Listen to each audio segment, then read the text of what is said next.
So there was a New Yorker cartoon, and aren't they the best cartoons? Where the Buddha, in his robes, is leaning over and talking to a man seated at a desk who is an editor. And the editor says, it is a terrible idea to start with suffering.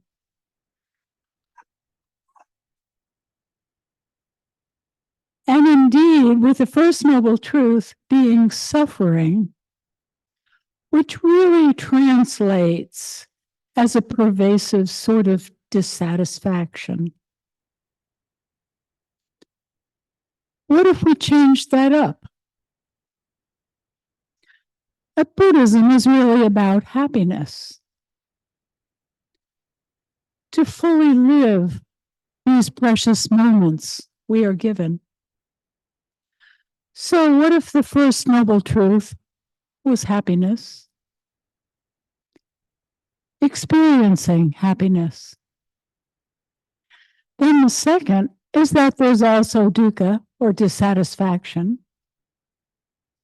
And if you think, oh, I'm not suffering, I haven't got any dissatisfaction, just close your eyes for a moment and think that if you had one of those magic lanterns and had 3 wishes, what would you choose? To be younger, more healthy, more money, a bigger house, more sex, more power?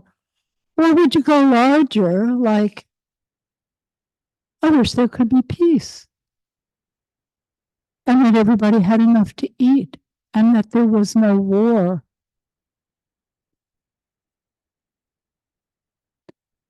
There's always a level of dissatisfaction. The third noble truth is that there is dukkha because we cling and grasp at how we want things to be rather than how they are. And really, all we have control of is our thoughts, behaviors, and actions. Not that we shouldn't work for what we want changed, but we have limited ability. And coming to equanimity with that. And that leads us to the fourth noble truth, which is that the way out is the Eightfold Path. And again, the Eightfold Path is right view, right or wise intention, right speech, right action, right livelihood, right effort, right mindfulness, right or wise concentration, all of which lead to the development of wisdom. And it's with wisdom and clear seeing that happiness lies. The journey from practicing the Eightfold Path, living the Eightfold Path, to experiencing wisdom involves understanding the layers of the mind. One way to visualize that is it's like looking at a cross-section of the ocean. The top layer is pretty frothy, strong, and active. And as you sink, it gets progressively more still, strong and still. The bottom layer of the ocean is always there and stable. The top layers of our mind are pretty frothy. It plans, it thinks, it judges, it runs around doing tasks. It's really busy. As we get still, we can drop into that strong, deeper layer called innate awareness, that's always there. A three-dimensional visualization is that it's like a wheel with spokes and a hub. The top layer of our minds runs around the outside of the wheel, and it's helpful to come down the spokes into the hub to rest and experience that natural awareness. The wheel wouldn't work without the hub holding it together. And we have glimpses of the hub of ourselves all the time. It's very stable within us. It doesn't come and go. Teresa spoke last week about natural awareness or Buddha nature and how it has the quality of wisdom, of deep insight. We have innate qualities like compassion, happiness, love, generosity, which can all be catalysts for our experiencing natural awareness. Like the feeling of contentment that comes when we slowly look at the stars at night. Kowang Lu, a student of Thich Nhat Hanh, says there are two kinds of happiness. And for ease, we'll call them happiness 1 and happiness 2. Happiness 1 has a cause that came into our lives in the past, the present, or the future. Causes of that feeling of happiness might be money, power, good food, sex, fame, love, expectations, etc.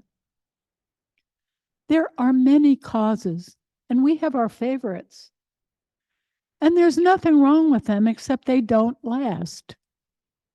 And we often suffer when they're not present. It's not worth putting too much of our attention there.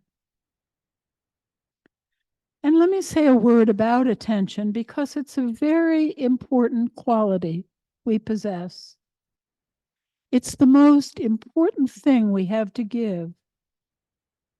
And when we give it to ourselves in a kind way, it's very powerful. The second kind of happiness is without a cause and doesn't manifest from the past, present, or future. It's a kind of energy that's always there for yourself.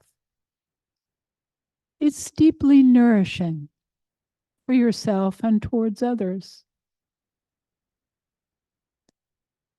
And it's also helpful to adopt a more subtle definition of feeling happy.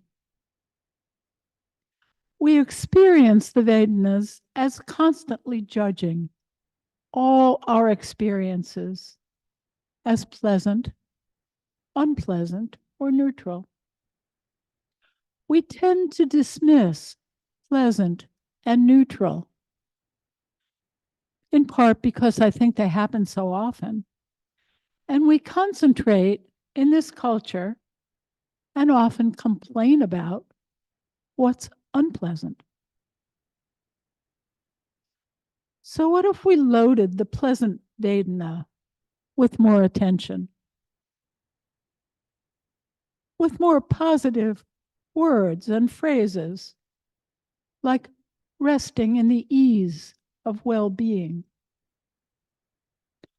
or understanding the value of simplicity,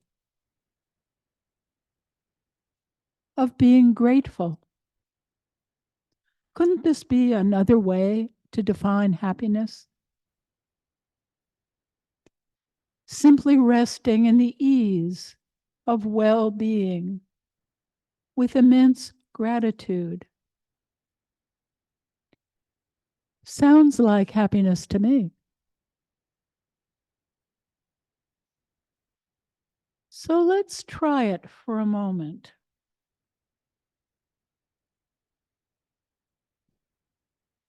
Putting your attention on your breath in your body.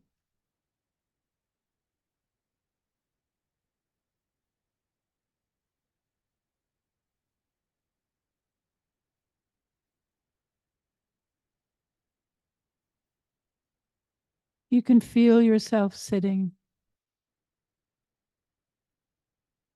your feet on the floor,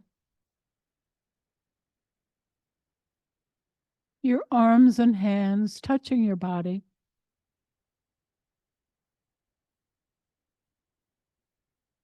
And the simple breath, inhaling and exhaling.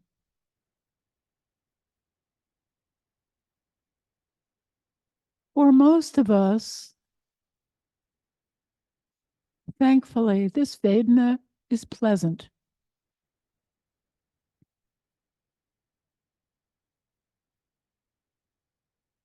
Add more attention so you're feeling your lungs and abdomen expand.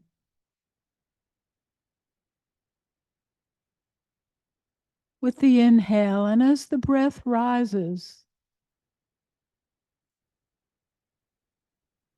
there's a pause at the top of the breath. Then the exhale. And there's a pause at the bottom. And a little gap before the breath picks up again.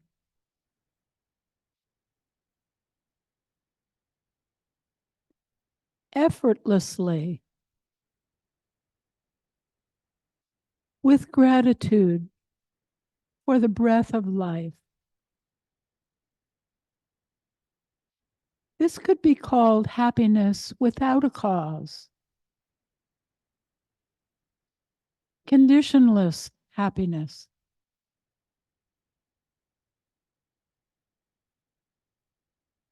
This is within our control. We can choose this kind of happiness over and over. It's literally right under our noses.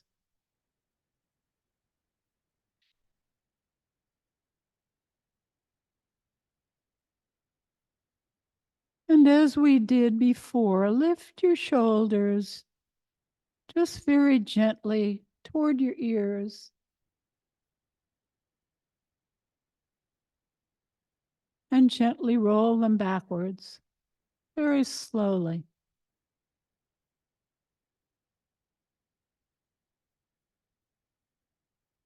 Add more attention so you feel the movement of the shoulders. Feel the bones move and the muscles that are making this movement happen.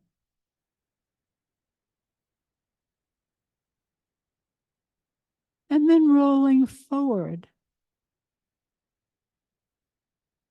If this is without pain.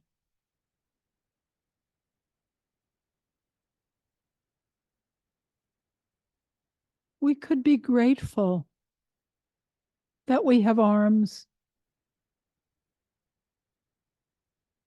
hands, and 10 fingers. What abundance. And that they work as well as they do.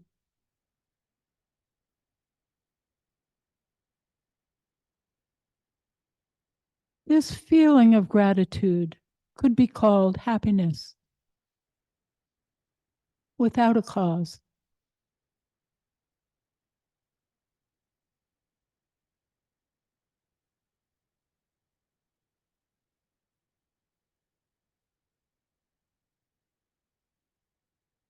Often, when I work hard writing a talk, I come across a poem or a few sentences that say what I've been trying to say, only say it very succinctly. And from Brian Andreas, what if this is what you're really here to do? To live these moments only you will live, and say thank you that you were the one they were offered to.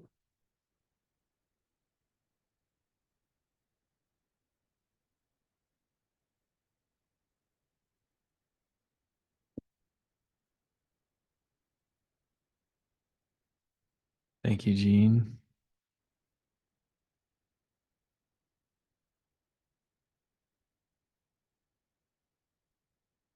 So continuing on the theme of happiness, and continuing to try to move beyond happiness as even a conceptual understanding, but something that your body already knows. We're going to start, if you feel comfortable with this, with a pretty serious exercise. Very serious. All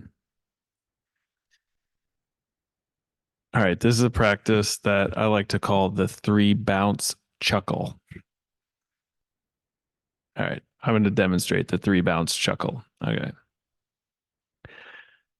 Ha, ha, ha. So the 3-bounce chuckle is 3, ha, ha, ha, and then you kind of let it roll into a chuckle. Okay. So if you're home at Zoom, please join us. Feel free to unmute.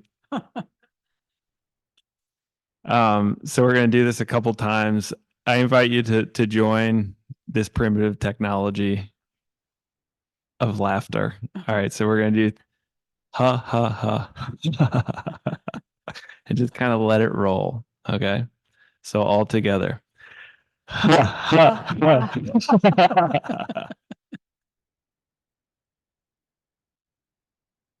To start. All right, now we're going to bounce again, a little bit bigger. And when we release, when we give the roll, give it a little extra. All right, let's go.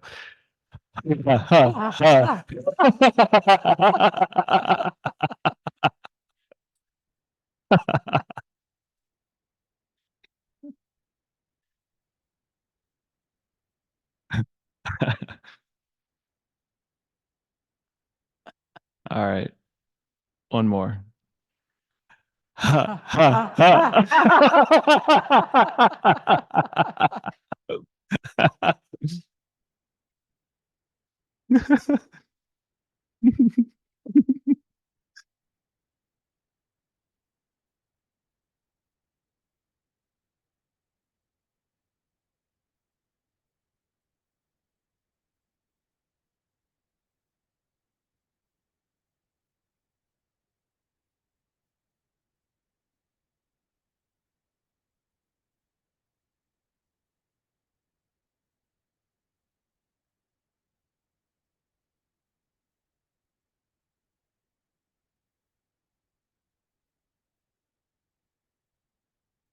We can sit in the good feeling of that.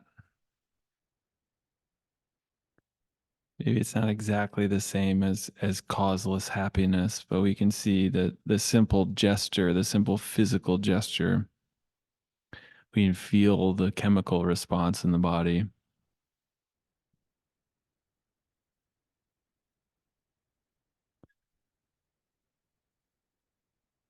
And it serves as a gateway to try and unwind the mental gymnastics around happiness with a cause. To just go right there. Go right into the feeling. Now in this case, we have a feeling we're familiar with that we might label as pleasant. And in the meditation earlier, we start to explore the edges of these physical sensations, that they're not just one thing. That even now, if you go to the edges of the feeling, that warm feeling, what's happening on the edges, maybe it's a little raw. Maybe you still feel a little sadness in your face. Maybe there's still a little anxiety in the neck.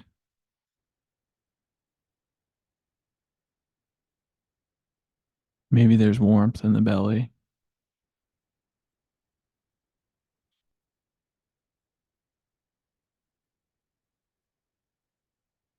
As we get more comfortable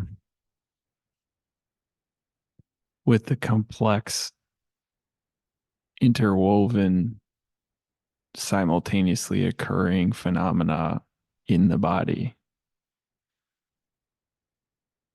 and we get more comfortable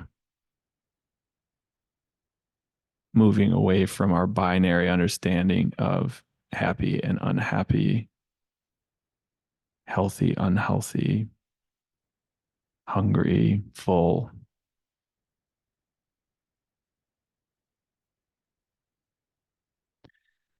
We start to experience what's really there. I've been inquiring into this form of investigation into the causeless happiness, into the natural state of awareness. And I found a few quotes that help us move beyond the binaries.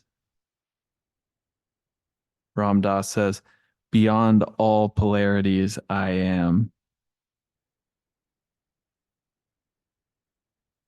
Jeanne reminded me that Rumi says, "Our ideas of wrongdoing, out beyond ideas of wrongdoing and right doing, there is a field. I'll meet you there. When the soul lies down in that grass, the world is too full to talk about." And it's just so true that even our own experience is too full to talk about. So we use shorthand to describe how we are. How are you? How could you possibly say? We need some form of shorthand to render something. So we learn to communicate with the crudest, bluntest language to describe what it is.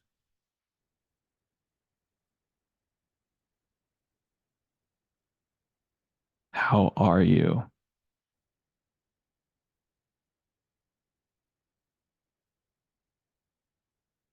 When people ask me that now, I'm like, how much time do you have? Do you really want to know? Mm.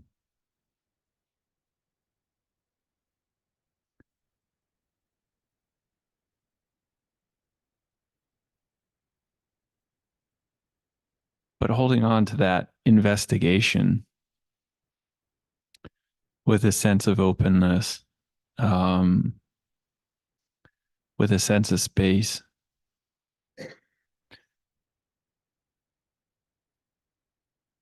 and the acknowledgement that to even say how it is, you're kind of reaching into this pool of variegated emotions, and you're pointing at something.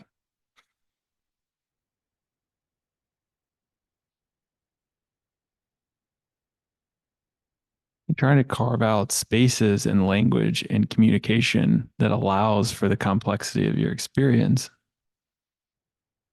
to make room for the natural awareness,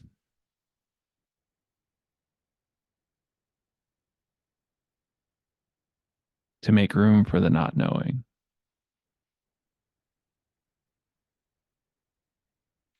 So in my house, we rarely ask each other, "How are you?" Um, or if we do, we know that it's an opening. really say how it is, and knowing that it's not perfect. You can't get it right, but you want to communicate, but to leave room for the experience that underlies the physical and emotional sensations in the body. Because as those sensations have room to exist just as they are, our natural state is revealed to us. My teacher calls it essence love. It's the state Jeanne's describing that underlies the physical state. It's our Buddha nature. It's our natural awareness.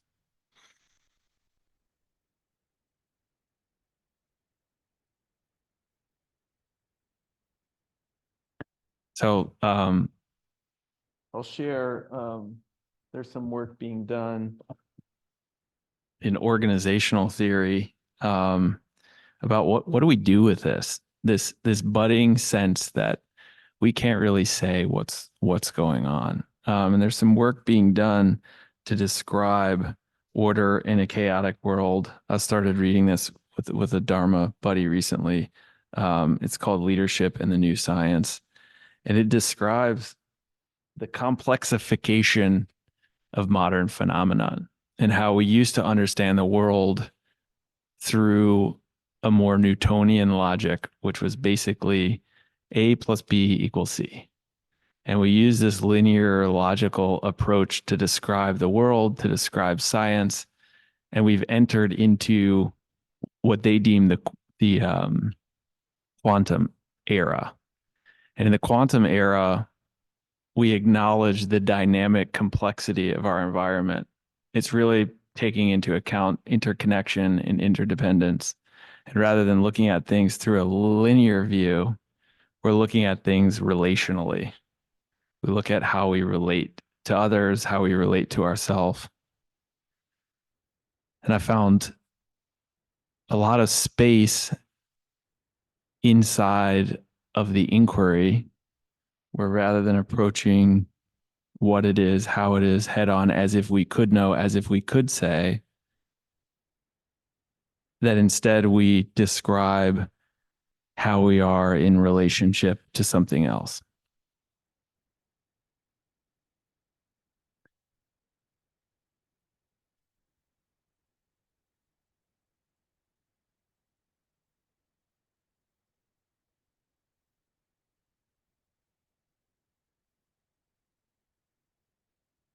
And I'll close with a final thought that came to me just this morning. It doesn't exactly fit, but I was at a workout with a group of guys, and somebody ended the workout with a quote about happiness, and I figured it probably was meant for you guys since it came up spontaneously. And it's by Naval Ravikant, who's a businessman and a writer and a thinker. I don't know anything about him, but I looked up his quote. It says, happiness is there when you remove the sense of something missing in your life, the state when nothing is missing. The mind shuts down and stops running to past or future to regret something or plan something. In that absence, you have internal silence. When you have internal silence, then you're content and you're happy. Great one.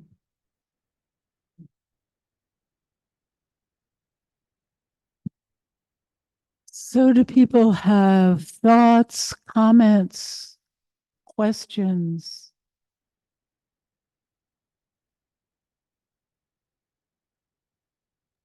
Could you say the Zoom name? or on Zoom? Could you say the name of the book again? Nothing terribly special, but that's just remarkable that quote fit what Jeanne was talking about so beautifully. Yeah. Every once in a while. Anyone on Zoom? Yes, Jeannie, I'd like for him to give the name of that book again. Leadership and the New Science. The author is Margaret Wheatley. Yeah, Wheatley is Wheatley. And I would recommend, if you pick it up, get the revised and expanded edition. The original volume came in 91, and there's significant changes since then.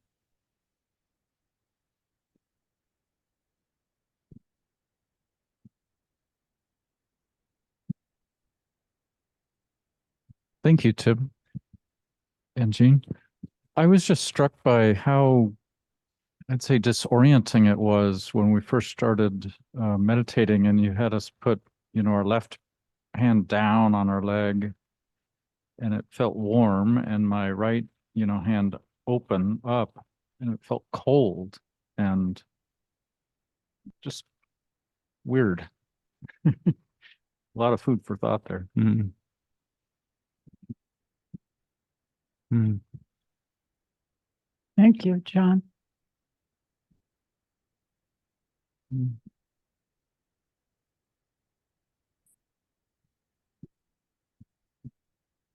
I very much appreciated start to finish all the pieces of what you put together.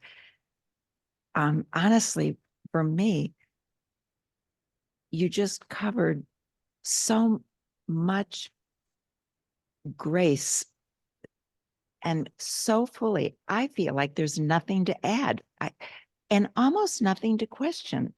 I just feel full and put in a place of happiness, of just being here with it, and almost not, well, in a way, I would like to hear the whole thing again and read it, but I don't really feel a need to analyze it either at this moment. It was wonderful. I want to second that. I really deeply appreciated this. Thank you both. That was really great.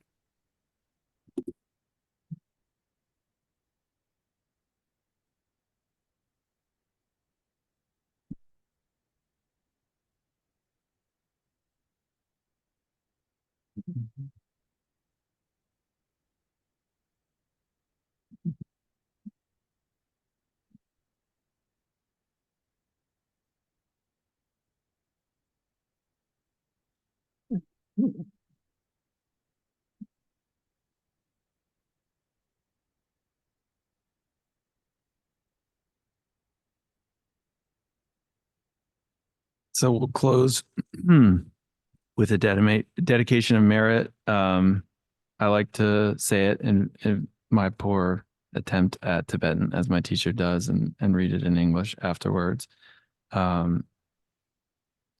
Sonam di tamche zikpa ni tomne nyepe dranam panam chene kega nachi palap chupayi sipe tole drowar sho. By this merit, may omniscience be attained, and may the adversary kleshas be conquered. From the ocean of samsara, with its stormy waves of birth, old age, sickness, and death, may all sentient beings be free.